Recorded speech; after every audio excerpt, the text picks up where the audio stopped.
সাংবাদিক বন্ধু বান্ধৱীসকল, আপোনালোকে সকলোৱে দেখিছে যে দুটা দিন গুৱাহাটীকে ধৰি ৰাজ্যখনৰ বিভিন্ন অঞ্চলত যথেষ্ট পৰিমাণে বৰষুণ হৈছে আৰু আমাৰ বতৰ বিজ্ঞান কেন্দ্ৰই কেইবাটাও আগতীয়াকৈ আগজাননী দিছে।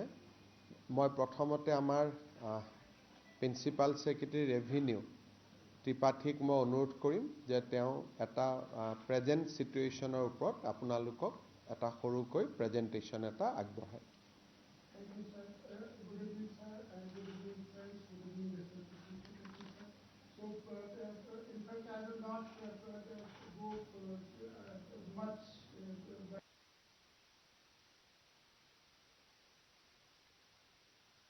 Light imagery that is showing that there is a lot of cloud push towards the northeast. It is from Bangladesh side as well as also from this side. So basically the northeast is getting lot of cloud push, and that is basically causing a huge rainfall that is predicted by the IMD in next today is the peak, and tomorrow again it will continue, and thereafter it is likely to subside. But the districts which are likely to be affected is western Assam, and particularly this Kamrup and Kamrup Metro. In fact, though in the report it is being shown as orange, but now the IMD has upgraded its alert to red for Kamrup and Kamrup Metro. Now, how it is impacting? Suppose if I take the 4 days forecast.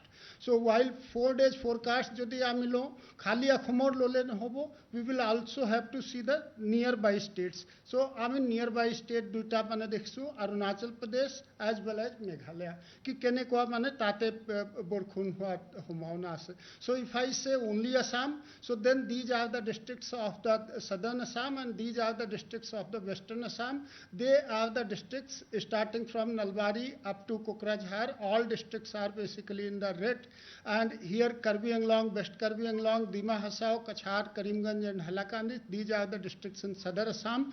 A2 mane khub dharakhar borkhun poar mane ase.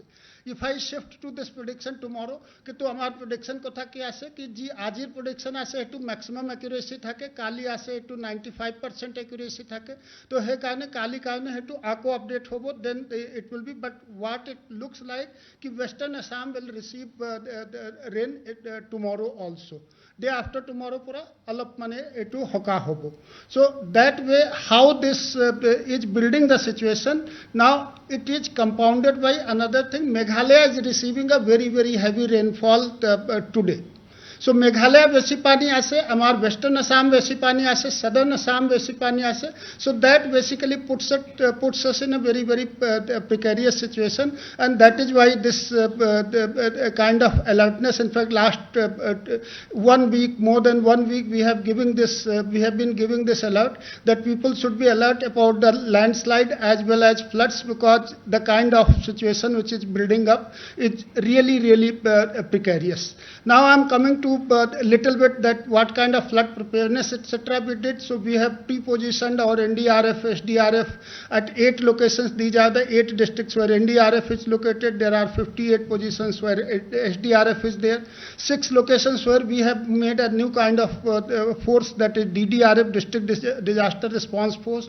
Then we have Honorable Minister and nodal officers appointed from district different revenue department as well as ASDMA. They have visited to different districts, reviewed the situation. Honorable Minister himself visited Dhemaji, Madhuri, Lakhimpur, Biswanath, Sonitpur and Tamilpur. And thereafter we have seen today Honorable CM had a VC with all the districts for reviewing the situation with all of them. And allocation of OMSS rice from FCI, we have got 20,000 metric ton, and that rice we have allocated to the districts. We have also placed 100 crore rupees to them. And this multi-layered flood preparedness starting from the thematic meetings that we started from the ASDMA in the month of March. We completed, these are the dates which is given, starting from 5th March, 27th March we did in the ASDMA. Then all thematic groups, 7th April, Honorable Honorable Revenue Minister had a thorough review. Thereafter, the respected Chief Secretary sir had a thorough review, and thereafter the field visit by different dignitaries that I have already said. So these are the things which were part of the preparedness. We did all the kind of things. Still, I am moving. There are certain do's and don'ts for the people. In fact, landslide is very, very important thing. So these are the districts, that is Kachhar, Dima Hasao, Hailakani, Kamrup Metro, Karbi Anglong, Sri Bhumi, and West Karbi Anglong. The people who are living in the landslide affected areas of these places, they are requested to kindly be very, very, means they should be very, very alert. We have requested all the DDMAs of these districts that please identify the safe shelters. In fact, Guwahati today we had 3 incidents, and safe shelters basically were very, very helpful. In fact, immediately DC responded that yes, people should be relocated to the safe shelters. Pre-identify the safe shelters, encourage people to go to the relief camps of the safe shelters.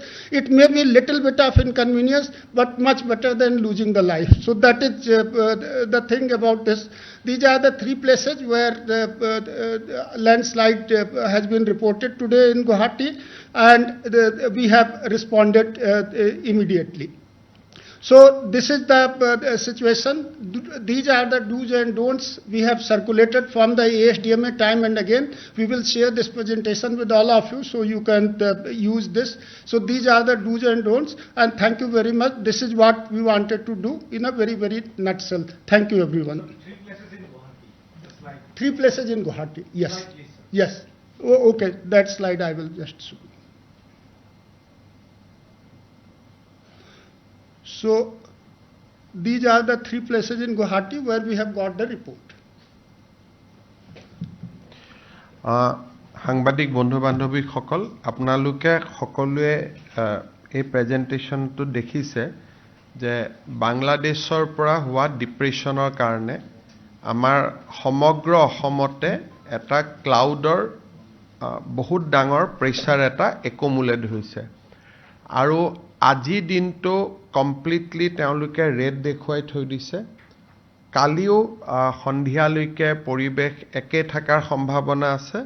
তাৰ পিছত gradually ই orange, তাৰ পিছত green, অৰ্থাৎ এই গোটেই অহাকালিও আজিৰ দৰে অৱস্থা হোৱাৰ সম্ভাৱনা আছে। আজি আমাৰ অসমত প্ৰায় 9 লাখ লোকৰ বিজুলী আমি কাটি থবলগীয়া হৈছে যাতে কোনো ধৰণৰ এক্সিডেন্ট নহয়। গুৱাহাটীত 100টা ট্ৰান্সফৰ্মাৰ আমি বন্ধ কৰি থবলগীয়া হৈছে।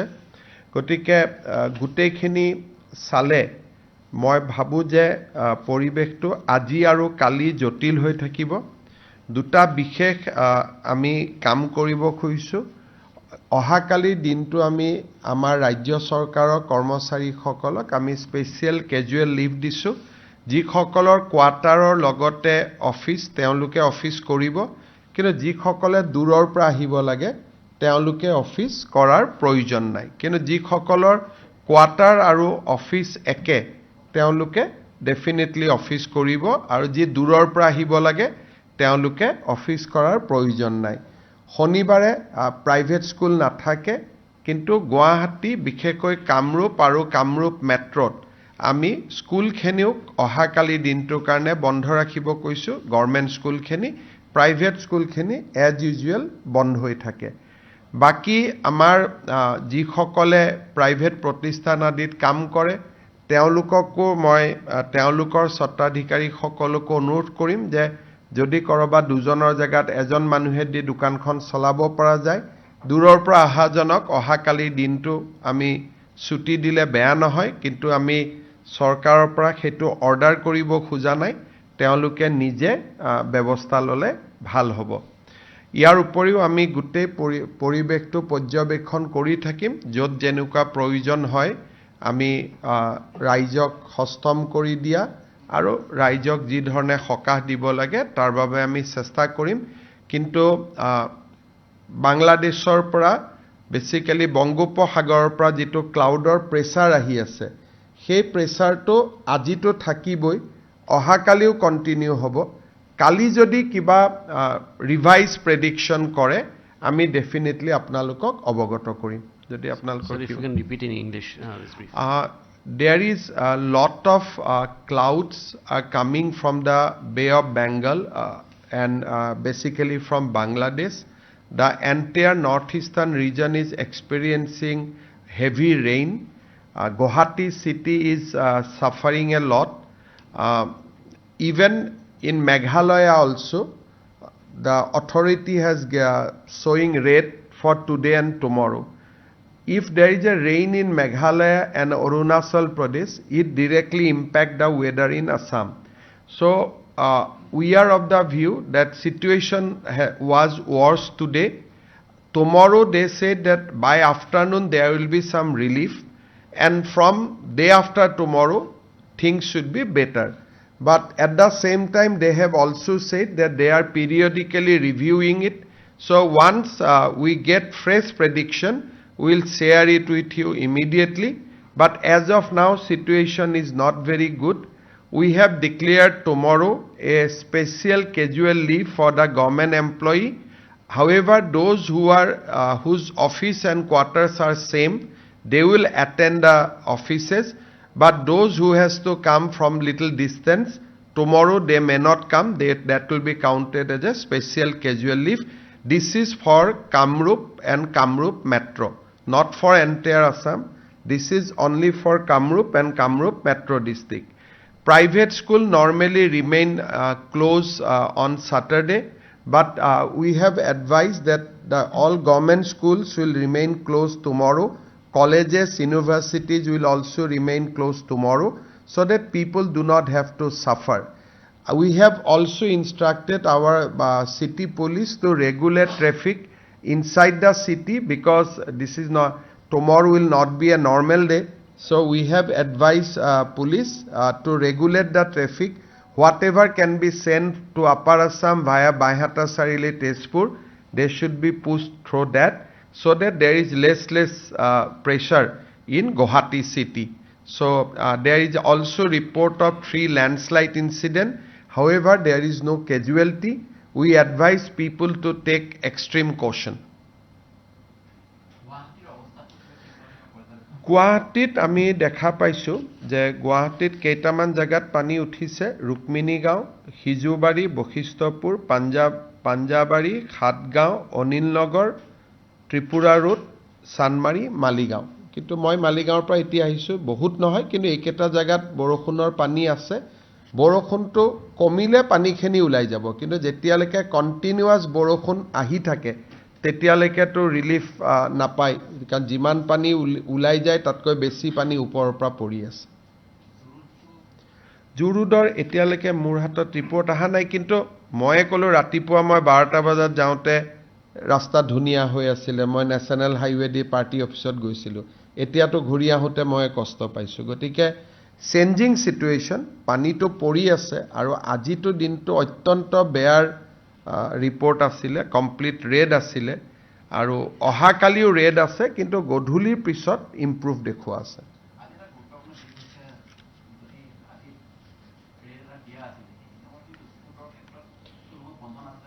চক ৰেড এলাৰ্ট আমি যোৱা 7 দিনৰ পৰা জনাই আছোঁ। এতিয়া ডিপেণ্ড কৰে স্কুলৰ অথৰিটিয়ে কেনেকৈ ৰেড এলাৰ্টটো একচেপ্ট কৰে, কিন্তু আপোনালোকৰ মোবাইলত চালে দেখা পাব যে যোৱা 7 দিনৰ পৰা 22 তাৰিখৰ পৰা আমি কণ্টিনিউৱাছ জনাই আছিলোঁ যে আজি অত্যন্ত বেয়া পৰিৱেশ হ'ব বুলি। আমি 22 তাৰিখৰ পৰা কণ্টিনিউৱাছলি ৰেড এলাৰ্ট আমি দি আছোঁ, আৰু আপোনালোকৰ মোবাইলবিলাকতো আপোনালোকে ডেফিনেটলি এলাৰ্ট পাই আছিলে।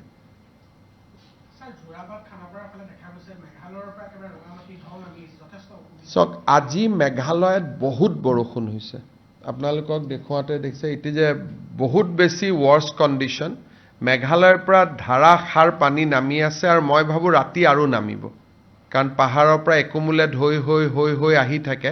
গতিকে আজি আৰু কালি দিনটো পৰিৱেশ যথেষ্ট জটিল হৈ থাকিব, কিন্তু কালি আবেলিৰ পৰা ইম্প্ৰুভ হোৱাৰ সম্ভাৱনা আছে। আৰু মেঘালয়ত আজি বহুত বৰষুণ হৈছে, মেঘালয়ৰ পানীটো নামি আহোঁতে 12 ঘণ্টা লয়।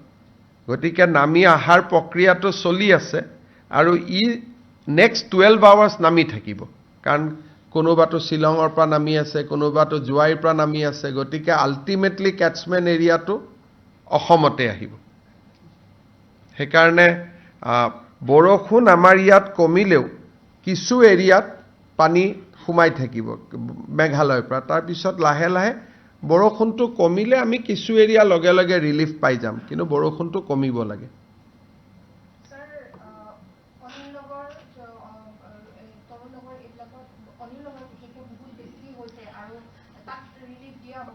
আজি মই যাক যেনেকৈ পাৰোঁ ৰিলিফ দিব কৈছোঁ অনিল নগৰ তৰুণ নগৰত আৰু আজি এটা বিশেষ সমস্যা হৈছে চুইচ গেটখনৰ তলতে পাথৰ এটা ৰখি গৈছে সেইকাৰণে চুইচ গেটখনেও আজি ভাল কৰি কাম কৰা নাই চুইচ গেটটো যেতিয়া নমাই দিছে তাত এটা পাথৰে তাক অবষ্ট্ৰাক্ট কৰি লৈছে নদীত পাথৰ বা কি এনেকৈ আহি আছিলে চাব লাগিব এইকাৰণে মই ডিচিক কৈছোঁ যে তাত যাতে বিশেষ ব্যৱস্থা লয় মানুহখিনিক সহায় কৰাৰ কাৰণে কিন্তু কালি 2টা বজাৰ পিছত ইম্প্ৰুভ হোৱাটো কালি 2 বজে কা বাদ দিখায় না কালি 2টা বজাৰ পিছত ইম্প্ৰুভ হোৱা দেখুৱাইছে কিন্তু এতিয়ালৈকে আমি কণ্টিনিউৱাছ ৰেইন পায়ে থাকিম আৰু ৰেইন পাই থকাৰ পিছত আকৌ মেঘালয়ৰ পৰা পানী নামিব গতিকে অন্ততঃ ফৰকাষ্টটো বহুত ভাল নহয় ৱেষ্টাৰ্ণ আসাম চিৰাং বঙাইগাঁও বা নামনি অসমত আৰু বেছি পানী আহিব বৰষুণ আৰু যথেষ্ট থাকিব sir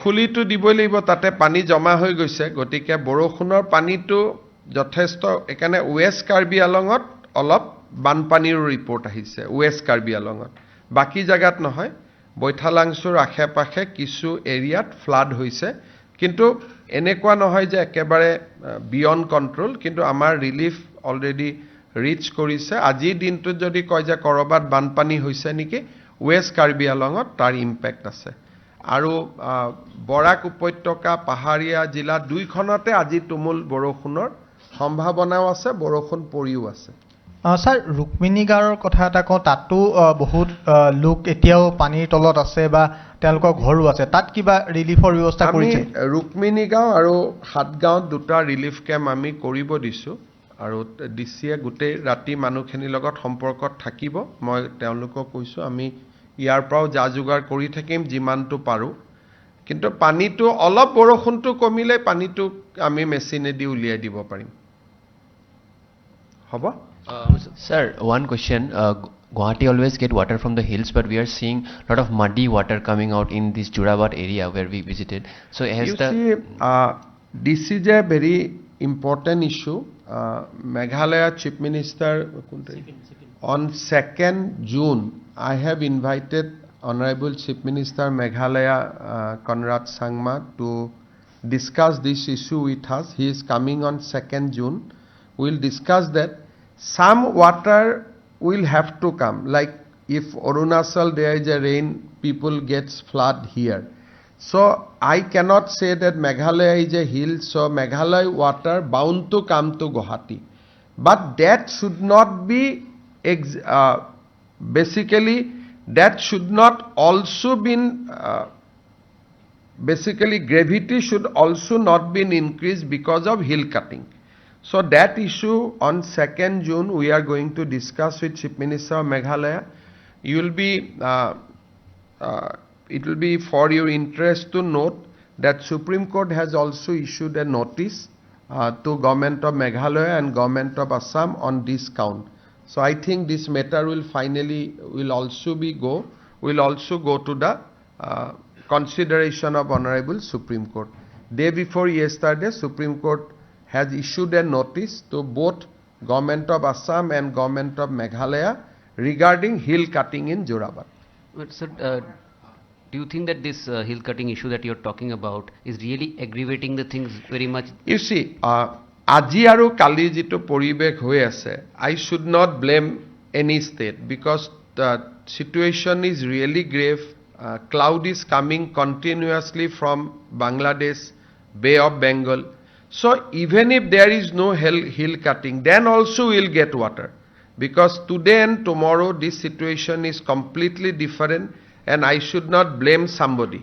But yes, the another issue, Guwahati, Juripar area, Tripura Road, this area there is a problem because of hill cutting in Jorabad.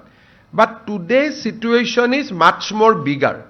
আজিৰ পৰিৱেশটো যথেষ্ট ডাঙৰ পৰিৱেশ ইয়াত অমুকৰ কাৰণে আহিছে তমুকৰ কাৰণে আহিছে বুলি কৈ লাভ নাই কাৰণ এই যে হিউজ ক্লাউডছ আৰ কামিং আপোনালোকক প্ৰেজেন্টেশ্যনটো আমি শ্বেয়াৰ কৰি দিম বহুত বেছি ক্লাউড বংগোপসাগৰৰ পৰা আহি আছে গতিকে today's situation I think it is beyond anybody's control মই যদি কওঁ যে অমুকৰ কাৰণে হৈছে তমুকৰ কাৰণে হৈছে this is wrong today it is a nature's fury so Also, sir, are we bracing for a flash flood situation in some of the flood plains, given the fact that there is so much of rain in Meghalaya, in Arunachal Pradesh, in Bhutan? We are on alert position, so we are constantly monitoring the situation. So we want to protect life, we want to protect property. Today also I have a VC with all the deputy commissioners. So throughout the day, আমি এবিলাকে কৰি আছো. So যিমানটো পাৰো NDRF are in position, SDRF are in position. So এই প্ৰেছাৰটো 22 তাৰিখৰ পৰা আমি গম পাইছিলো আহিব বুলি সেইকাৰণে আমি মানুহকো জনাই আছিলো যে দিস ইজ দা সিচুৱেশ্যন অলপ আৰ্লি মনসুন টাইপ হৈছে কিন্তু একচুৱেল আমাৰ চ্যালেঞ্জটো 10 জুনৰ পিছত হ'ব ফ্লাডৰ যিটো দিস ইজ এ মানে সদায় নোহোৱা এটা এবনৰ্মেল সিচুৱেশ্যন এটা হৈছে মই এতিয়া আপোনালোক যোন নেশ্যনেল হাইৱেৰ পৰা আহিছে তেওঁলোকে চালে দেখা পাব towards Meghalaya the deposition of cloud is huge সেইকাৰণে আজি ৰাতি আৰু কালি I think will have a difficult situation মানুহ যিমান পাৰে ঘৰৰ পৰা আজি আৰু কালি বিশেষ কাম নাথাকিলে নোলোৱা ভাল আৰু এইটো মানে এইটো অলপ এবনৰ্মেল সিচুৱেশ্যন হৈ আছে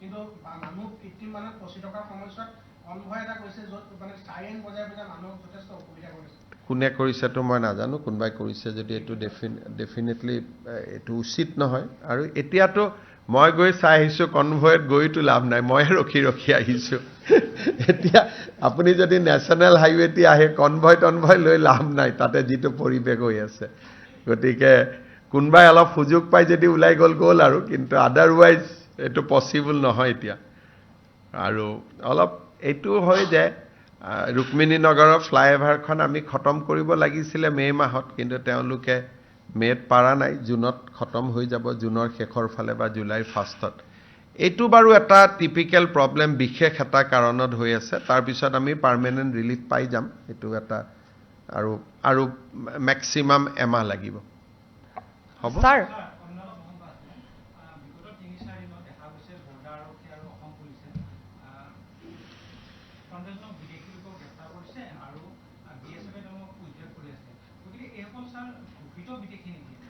সক ইয়াত দুই ধৰণৰ বিদেশী আছে এটা হৈছে অসমত কন্টিনিউয়াসলি যি বিদেশী আহি আছে আজি আহিছে কালি আহিছে এমাহৰ আগত আহিছে এটা হৈছে হেতু সেকেন্ড হৈছে ডিএফএন যাত ডিক্লেয়াৰ্ড ফৰেন নেশনাল বুলি কয় আপোনালোকে জানে যে সুপ্ৰিম কোৰ্টত কেছ এটা হৈছিল আৰু সুপ্ৰিম কোৰ্টে আমাক নিৰ্দেশ দিছিলে যে যিসকল ঘোষিত বিদেশী তেওঁলোকক যিকোনো প্ৰকাৰে আমি উভতাই পঠাই দিব লাগে যিসকল ঘোষিত বিদেশী কিন্তু কোৰ্টতো এপিল কৰা নাই তেওঁলোকক আমি পুশবেক কৰিছো কিন্তু তাতো যদি কোনবাই আমাক কৈছে যে নহয় মোৰ এপিল আছে হাই কোৰ্ট সুপ্ৰিম কোৰ্ট তেতিয়া আমি তেওঁলোকক কষ্ট দিয়া নাই কিন্তু যোৱা কালিয়ে 35 জন বাংলাদেশী একেলগে আমি মেঘালয় আৰু শিলচৰৰ বৰ্ডাৰত পাইছো তেওঁলোক কেইদিনমান আগতে আহিছিল গতিকে তেওঁলোকৰ ক্ষেত্ৰত আমি লগে লগে পুশবেক কৰি দিও আৰু তৃতীয়তে দেৰগাঁৱত আমাৰ আৰক্ষী অধীক্ষকসকলৰ মিটিং হৈছিল তাতে আমি সিদ্ধান্ত লৈছো যে আমি ফৰেনাৰ্স ডিটেকশনটো আমি স্পিড কৰিম কাৰণ এনআৰসি বনোৱা পৰিবেশৰ কাৰণে detection of ফৰেনাৰ্স was temporarily suspended অঘোষিতভাৱে যে যেহেতু এনআৰসিৰ প্ৰক্ৰিয়াটা চলি আছিল এতিয়া দেৰগাঁৱৰ আৰক্ষী সন্মিলনত আমি সিদ্ধান্ত লৈছো যে আমি বিদেশীক যেটো চিনাক্তকৰণৰ প্ৰক্ৰিয়া সেইটো আমি এক্সপিডাইট কৰিম সেইটো আৰু আমি খৰতকীয়া কৰিম গতিকে অহা কেইদিনমানত পুশবেকো হ'ব চিনাক্তকৰণৰ প্ৰক্ৰিয়াও চলিব আৰু ভাৰত চৰকাৰে কিছু মানুহক বাংলাদেশ চৰকাৰৰ লগত যোগাযোগ কৰিও পঠিয়াব তিনি ধৰণৰ প্ৰক্ৰিয়া চলি থাকিব Mr. Chief Minister, on this, there are media reports that the Guwahati High Court has sent a notice to Assam government regarding a petition filed by some of the family members of some people who were in detention camp, and they claim that they are missing from the detention camp, and they suppose they are... I mean, as I told you, that when there is a declared foreign nationals, they have, after declaration by tribunal, the course open for them is to go to the High Court. So if they do not go to the High Court, then they become declared foreign national. And once they declared as a foreign national and they are not being, they are not challenged that order, then their rights to stay in Guwahati or in Assam is forfeited. So it is very simple. So whoever has gone to the higher judiciary, we have not disturbed them. কিন্তু কোনোবাই মোক declared foreign national কৈছে মই appeal কৰা নাই 2 মাহ হল 3 মাহ হল 4 মাহ হল তাৰ মানে কি তাৰ মানে মই এজন বিদেশী নাগৰিক once you are declared as a foreigners without passport or visa you cannot stay in India. But there have been some media reports in Assam, as well as there are a lot of media reports coming out of Bangladesh, of particularly one person who is giving interviews saying that he has a case in Supreme Court pending. I mean, and he has been somebody may have a Supreme Court case, he has to produce the order before the police. Then police will take care of that. So there are many people who have said that I have court order, and we have allowed them to stay. So it is all about judicial process. If judiciary has given a stay order, we have respected that. But if there is no order, or even if there is an order, you have not shown the order. So it is, I don't know the practical case because I don't see video from Bangladesh. But our procedure is very simple, that if you are declared foreign national, you have not preferred appeal against the order of the tribunal, then you are bound to be pushed back. So we have 30,000 people who are, after declaring foreign national, they have become, they disappear. So if we get them somewhere, we have to take action. You have all know that what was the order of Justice Oka and Justice Ujjwal Bhuiyan. So we are working as per law. There is nothing, you have only reported, sab to Ahomer paper ate bora bora headline ulaisil that this is the order of the court.